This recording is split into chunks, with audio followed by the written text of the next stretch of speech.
கோடி ரூபாய் முறைகேடு நடந்ததாக தொடரப்பட்ட வழக்கில் தயாரிப்பாளர் ஆகாஷ் பாஸ்கரன் மற்றும் விக்ரம் ரவீந்திரன் உள்ளிட்டோரின் வீடுகளில் அமலாக்கத்துறை சோதனை நடத்தி அந்த வீடுகள் சீல் வைக்கப்பட்டன. அரசியல் ரீதியாகவும் இந்த வழக்கு மிகுந்த பரபரப்பை ஏற்படுத்தியது. டாஸ்மாகில் 1000 கோடி ரூபாய் முறைகேடு நடந்ததாக கூறப்பட்ட வழக்கில் சினிமா தயாரிப்பாளர் ஆகாஷ் பாஸ்கரன் வீட்டை சீல் வைத்தது மற்றும் அவரது நண்பர் விக்ரம் ரவீந்திரன் வீட்டை சீல் வைத்தது ஆகியவற்றை எதிர்த்து சென்னை உயர்நீதிமன்றத்தில் தொடரப்பட்ட வழக்கில் இன்று இருதரப்பு வாதங்களும் எடுத்துரைக்கப்பட்டன.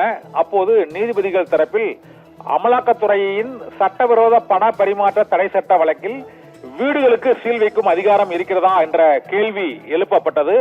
மேலும் ஆகாஷ் பாஸ்கரன் மீது வைக்கப்பட்ட அந்த குற்றச்சாட்டுகளுக்கு உரிய ஆவணங்கள் சமர்ப்பிக்கப்படவில்லை என்பதால் அவர் மீதான குற்றச்சாட்டுகள் நிரூபிக்கப்படுமா என்ற கேள்வியும் நீதிபதிகள் தரப்பில் எழுப்பப்பட்டது. அப்போது அமலாக்கத்துறை தரப்பில் வீடுகளில் வைக்கப்பட்ட அந்த சீலை அகற்றி விடுகிறோம், அந்த வீடு பூட்டப்பட்டிருந்ததால் திறக்கும் போது தங்களை தொடர்பு கொண்டு அந்த தகவலை தெரிவிக்க வேண்டும் என்ற அடிப்படையில் தான் அந்த நோட்டீஸ் ஒட்டப்பட்டது, சீல் வைக்கப்படவில்லை என்று அமலாக்கத்துறை கூறியது.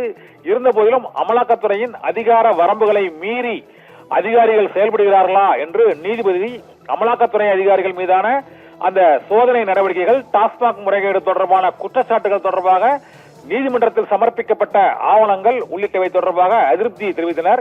இந்த வழக்கில் இன்று மாலைக்குள் அடுத்த இடைக்கால உத்தரவு பிறப்பிக்கப்படும் என்றும் நீதிபதிகள் தெரிவித்திருக்கிறார்கள்.